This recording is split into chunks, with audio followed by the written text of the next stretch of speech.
नमस्कार दर्शक बंधु माँ मैंने टिके लक्ष्य देवे छोटिया कथाटा बहुत बड़ उपकार आणिब आपण पिला गुड़ाक पाठ पढ़ु ना कि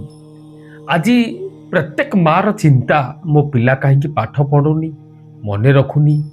स्मरण शक्ति रहुनी चगला आशा ठू अधिक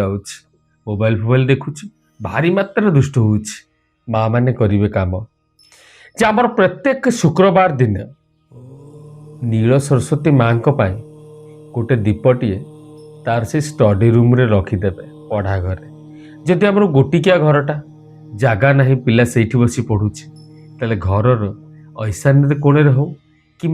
ठाकुर पाखे ऐशान्य दिगरे हो नील सरस्वती माँ देवी गोटे दीपटे देवे ता सहित जदि पारे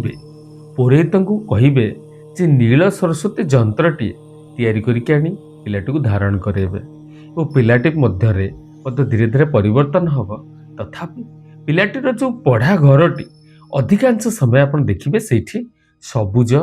हलदिया कि धला ग्रीन येलो और व्हाइट ये तीन टा कलर कपड़ा पकेबा ये तीन टा कलर अधिका व्यवहार करवा